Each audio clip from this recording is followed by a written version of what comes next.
É, fiel, tem gente aí que tá pagando com a própria língua, né? Pô, se tem um cara que tá sofrendo demais esse mudão de meu Deus hoje em dia, é esse tal de Vitor Pereira. Rapaz, que dó tá dando ver esse moço sendo xingado pela torcida do Flamengo em pleno Maracanã, né? A torcida que ele falou nunca ter visto algo igual na ida pro Mundial, que ele estava no paraíso, com grandes jogadores, praia e um calor humano nunca visto antes. Pois é, Vitor Pereira, a vida tem dessas, né? Praga de corintiano pega e pega pra valer. Já foram 5 títulos esse ano, 5 títulos disputados, incluindo um Mundial, e nos 5, o cara conseguiu provar que é alérgico a todos. Não ganhou nenhum, perdeu tudo o que podia, continua no cargo e tem tudo pra perder o resto. E que assim seja, né? Porque esse cara veio pro Brasil com toda a expectativa do mundo, né? A torcida do Corinthians principalmente, botando a maior fé que esse cara ia salvar a gente de tantos buracos, de tantos treinadores que a gente se meteu, e não só vai sair daqui do Brasil sem título nenhum, tanto pelo Corinthians quanto pelo Flamengo, como também vai ser um dos treinadores mais odiados do país. Simplesmente metade do país aí odiando esse cara no momento, e eu só tenho a rir disso. Poxa vida, que dó eu tenho, hein?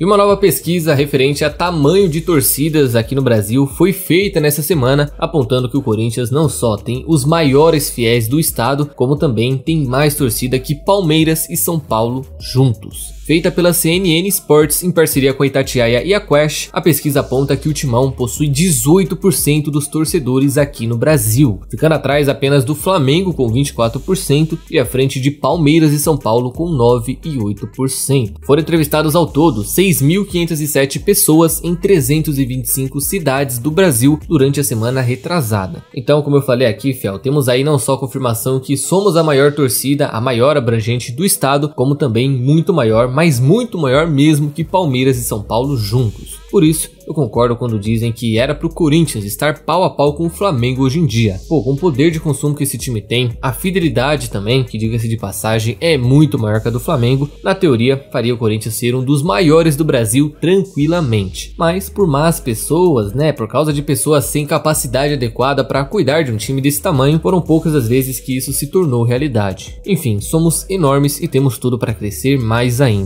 Assim espero. O Paulistão terminou, infelizmente não chegamos nem perto de onde era pra gente terminar, né, numa final, mas acabou que pelo menos um jogador do Corinthians ficou até satisfeito com o resultado de ontem, o Roger Guedes. Não diria que ele ficou feliz, nem que queria isso, mas dos males o dele foi o menor, porque sem gols do Rony e Mezenga, o atacante corintiano se manteve na liderança da artilharia com 8 gols junto a Galopo do São Paulo e vai receber aí o prêmio de artilheiro do estadual desta edição. Além disso, ele também concorre a gol mais bonito do Paulistão, junto aí ao Veiga e a Matheus Barbosa, além, é claro, de estar na seleção do campeonato, e sendo bem sincero, do Corinthians eu acho que só vai ter ele mesmo, viu, fiel? Nesse ano ele vai ter que buscar os prêmios sozinho lá na federação, né? Enfim, de todo jeito, parabenizar os Guedes por essas conquistas, por esses gols, principalmente por esse golaço aí, mas mais uma vez lamentar essa ausência do Corinthians em uma final. Pô, fiel, é uma vergonha o Corinthians não ter feito uma final contra o Palmeiras em um dos anos mais fáceis que teve. Pô, não teve Santos, que caiu antes, não teve São Paulo, o Bragantino caindo pro Água Santa numa semifinal, que mesmo fazendo uma boa campanha, né, 27 pontos, batendo todo mundo, inclusive o próprio Palmeiras no primeiro jogo, claramente não tinha time para repetir o mesmo placar ou sequer segurar aquilo ali e ser campeão. Não tinha. Infelizmente, só o Corinthians mesmo para ter chance contra a porcada nessa final. Mas, infelizmente, o vexame não deixou. Uma pena, mas tudo bem, né? Ano que vem a gente tenta de novo.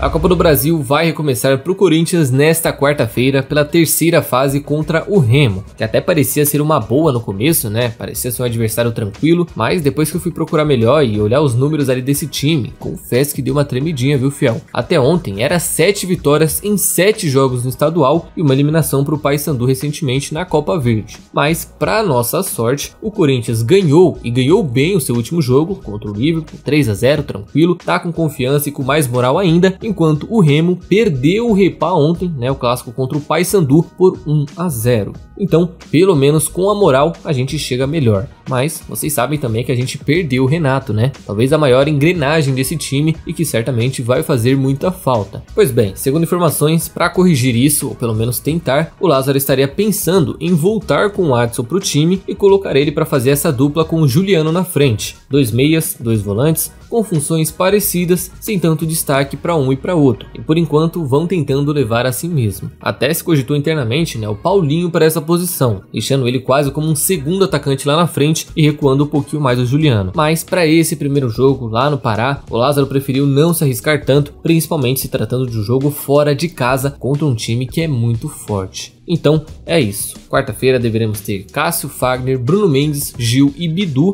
ou Fábio Santos, Vera, Rony, Juliano e Adson, Roger Guedes e Yuri Alberto. Esse é o provável time e o meu chute é de 2-1 para nós. Mesmo com essa sina de não ganhar fora e às vezes até perder, eu acho que dessa vez vai dar certo e aí a gente fica sossegado para decidir em casa. Falou?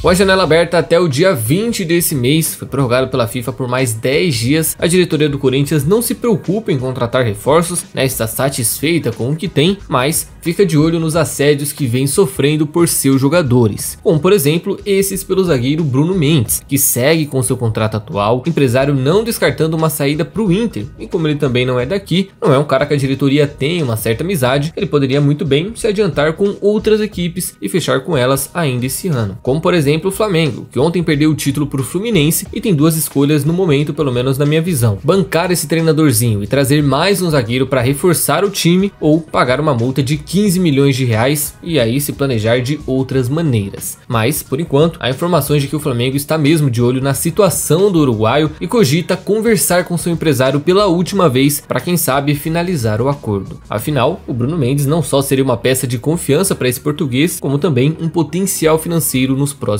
anos. Então é bom o Corinthians ficar bem de olho nisso, porque perder o Bruno já seria ruim, mas perder para um rival como o Flamengo, aí seria péssimo, horrível, tenebroso. E por falar em zagueiro, essa venda aí do zagueiro Gustavo Henrique continua sendo uma polêmica bem grande entre alguns torcedores corintianos nas redes sociais. O jovem de apenas 17 anos e 2 metros de altura está encaminhado com o Bragantino, mas se engana quem pensa que ele está saindo do nada. Diferente de outras negociações da base, quem está conduzindo esse negócio todo dessa vez é o Duílio e o Alessandro. São eles que estão à frente desse futuro acordo, que inclusive teve a permissão do Danilo e do Fernando Lázaro para isso acontecer. Pois é, fiel, segundo uma apuração do Samir Carvalho, o entendimento interno é de que o zagueiro não é diferenciado bastante para o time principal. É isso, apesar dessa altura muito elevada que ele tem, é um jogador qualquer que não tem por que segurar. Então, se estão pagando uma moeda, libera e seja o que Deus quiser. Detalhe, fiel, que hoje, além do Murilo, que subiu ao profissional esse ano, na minha visão, o Corinthians não tem zagueiros de qualidade na base. Depois de revelar bons zagueiros nos últimos anos, só sobrou aí alguns nomes duvidosos e que eu não sei se vão servir ao profissional nos próximos anos. Então, por isso, todo esse rancor de alguns torcedores. Mas é isso, né? Boa sorte pra ele e que se dê bem em Bragança. Então, fiel, é isso por hoje. E antes de vocês saírem do vídeo, não se esqueça de deixar a curtida e se inscrever no canal, que já vai estar me ajudando demais e vai contribuir para mais vídeos por aqui, certo? Espero vocês numa próxima, tamo junto e vai, Corinthians!